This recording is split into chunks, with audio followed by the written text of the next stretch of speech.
Our next speaker is a longtime member of the Champaign Central baseball family, Scott Rafferty.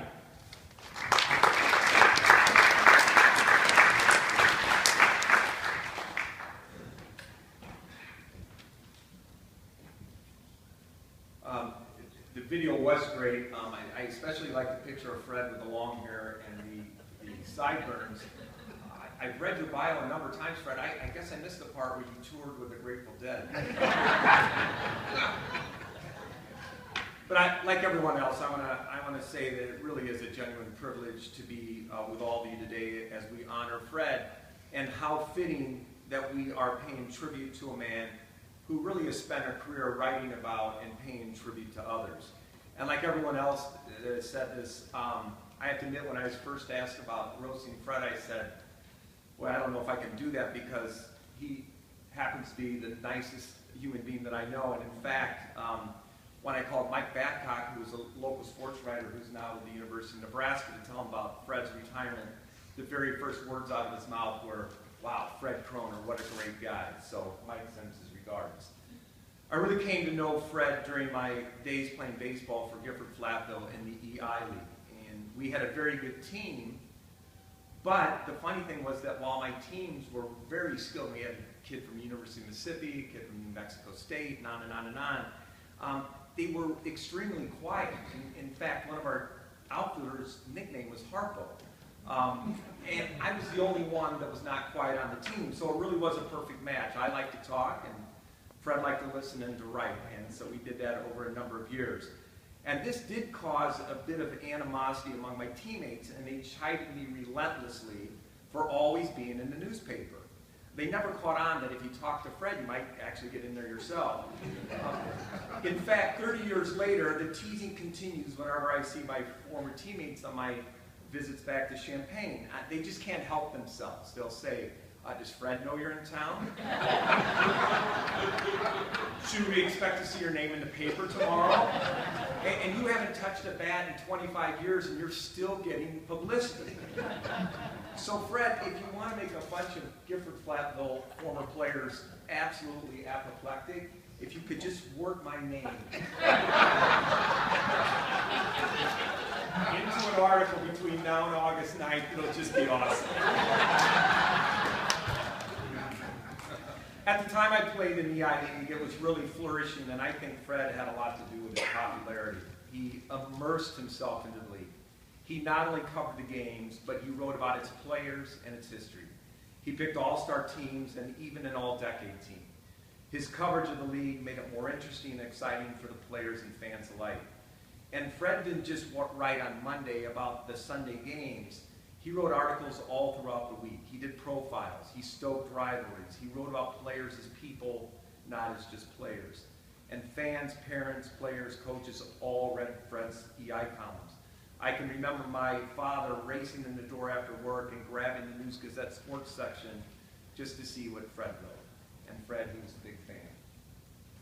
Over the past few weeks, all across America, college graduates have listened to commencement speakers who have implored them to follow their passion, a common theme among commencement speakers for decades. The reality is, many people, including me, don't follow their dreams or passion, but Fred did. He knew exactly what he wanted to do, and he set out to do it. And that is one of the things that I admire most about Fred, that he followed his passion. And that passion was evident every time I saw Fred out at our games, notebook in hand. He sat out in the hot sun for hours following the games. And Fred, I'm not sure what it was about the EI League, but shade seemed to be in short supply at nearly all of the ballparks. But nonetheless, you were out there in pretty hot conditions. I can also remember that covering the games never seemed like a job for Fred. He loved baseball. He enjoyed the interaction with the coaches and players. And I can remember Fred showing up at one of our games in Paxton after he'd been at a doubleheader at Buckley, just so he could catch the last few innings. Afterwards, you never felt like you were being interviewed. It felt more like you were having a conversation with a friend. And I'm happy to be able to call Fred my friend. I had the great honor, although Champaign Central's been getting dinged a little bit here today, I had the great honor of playing baseball at Champaign Central High School for the legendary coach Charlie Dew. And when Charlie died, I was surprised that nobody got up and spoke about this wonderful man at his funeral. During a business trip to the West Coast, I wrote an article about Charlie that I hoped would appear in the News Gazette. When I returned home, I called Fred, and in a matter of days, the story was in the paper. Buffed up by Fred's editing, of course. The Dew family and Charlie's friends were overjoyed. In fact, Charlie's son, Lou, said it was the eulogy his father never got. And I said it at that time, and I'll say it again today, all of the credit goes to Fred. He knew how important Charlie was to high school athletics and to Champaign Central, and he made sure it got in the paper, and for that I'm forever grateful. I'm going to deviate from the notes here for just a moment. Listening to all the speakers, it's so many memories have rushed in. I can remember when I played baseball at Champaign Central, we had not one but two sports writers covering the games, Bob Nelson and Mike Babcock. I went to all my kids have played in Chicago Catholic League or Loyola Academy, and yesterday I went to the St. Rita Mount Carmel High School Sectional Championship. There were 1,000 fans there, professional scouts like you can't believe, radar guns, college scouts, on and on and on. And it was probably the best played high school baseball game I've ever seen in my life.